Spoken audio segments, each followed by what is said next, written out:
My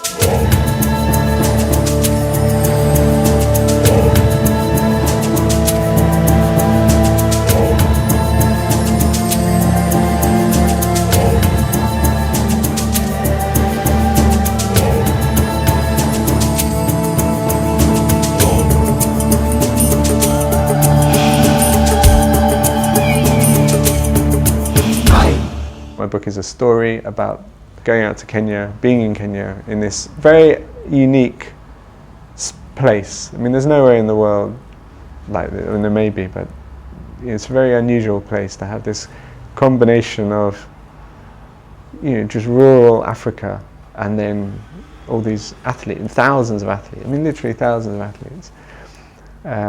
So it's unusual, and it's an unusual take on it's like, from a travel perspective, it's a really interesting way into a country. You get to meet people who you have something in common with.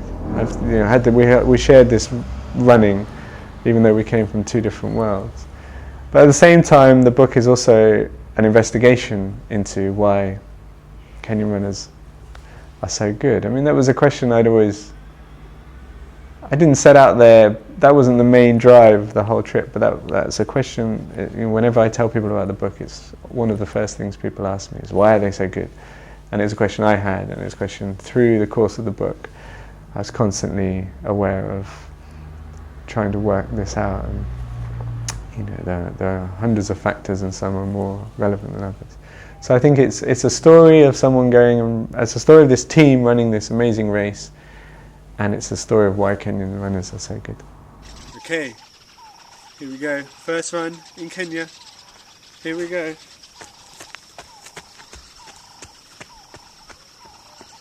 One concern was, how was I going to keep up with these people? They're running. Even I had this conversation, which is in the book, before I left with some Kenyan runners in London, and we worked out that the slowest junior girl runner in Kenya was 3 minutes quicker than me over 10k. So, and that was against my best time. That would be the worst time. So I was going to have to deal with this huge discrepancy in running ability, and my goal was to run with them. So how that was going to work was an issue.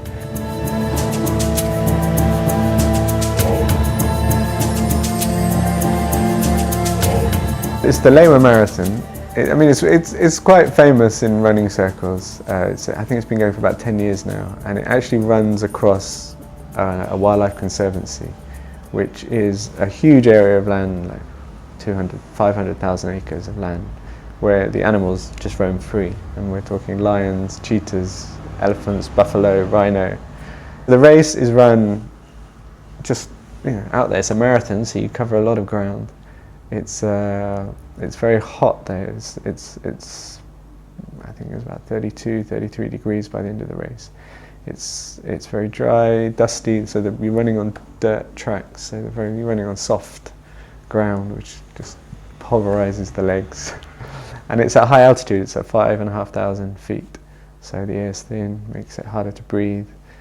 So it's a pretty tough race, and to stop the lions attacking you and eating you, and the buffalo and the rhino, well, they wouldn't eat you, but stop the wildlife kind of coming too close. They have these helicopters patrolling the sky, and they swoop down if a lion comes too close. There's about over 1,000 runners altogether, but about 800 of those run the half marathon. So on the first lap, there's quite a lot of people running around, but on the second lap, you're down to 200, and it gets very spread out because you've got these amazing Kenyans at the front, and a lot of foreigners come and do this run, so the range of abilities is very wide. So you've got these amazing Kenyan runners at the front, all the way down to people who are going to do it in 7-8 hours.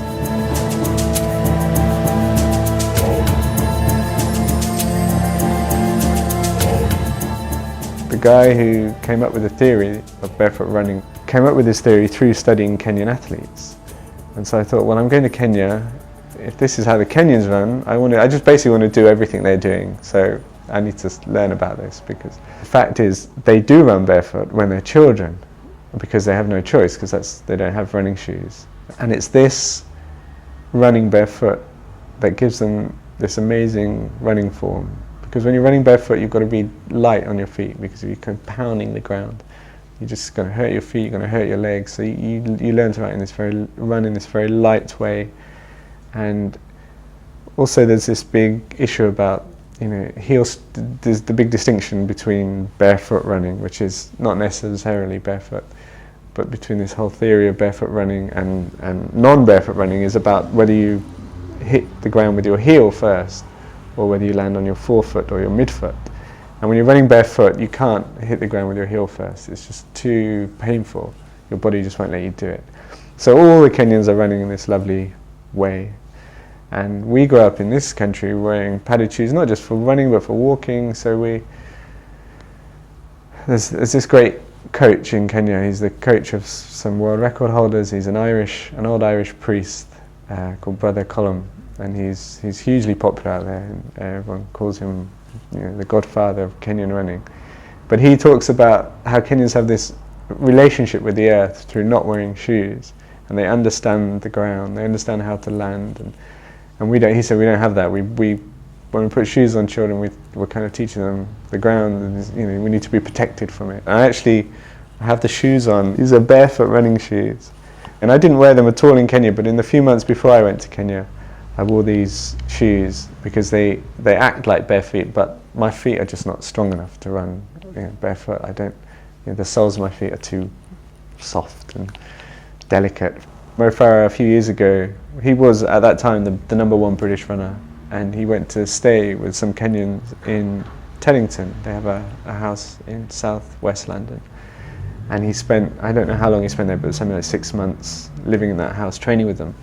And he said it was a shock to him, just how focused they were and how dedicated they were. They don't go to restaurants, they don't do anything. They just sleep, eat, and run. And as the Olympics approaches, Mo Farah's being interviewed by everybody, and he keeps going on about this. This is just eat, sleep, run, and this is what I do. And he often refers to that eye-opening experience where he saw these top Kenyan runners and how they live, and realised this is what I have to do to be successful. Now, in Kenya, everybody lives like that. Not just the top 1 or 2, down to people who don't have a hope in hell of ever becoming a runner. But there's so much success in that area. There's so many people either being hugely successful, winning like the London Marathon or the New York Marathon, or even being minorly successful and winning the Belgrade Half Marathon or the Galway Marathon, and coming back with $2,000, which for them makes it all worth it. They wouldn't earn that in years and years and years of digging the field. They wouldn't earn that. So there's so many examples of people who made it that they just say, right, I'm going to become a runner. I'm going to become an athlete. That's what I'm going to do. I'm going to live day and night. I went to Ethiopia as well during my trip, and there the training is completely different. So it's interesting that the Kenyans don't really have anything that interesting about their training. Where in Ethiopia they do these like snake-like runs where they run one behind the other through the woods on these narrow trails that zigzag back and forth, and they're running over rocks, and it's always on the side of a really steep mountain. So there's something it's completely unlike the training I would do, and always one behind the other, always one, like for this interesting game of follow my leader, and you just follow the person behind in front of you, and then they always do these set sprints at the end, and they do these funny arm waving exercises. The Ethiopians do. I mean, they have a set pattern that everybody follows the same training pattern, but it's very different. But the Kenyan system seems just like there's nothing revolutionary or innovative about it, but that's not the secret.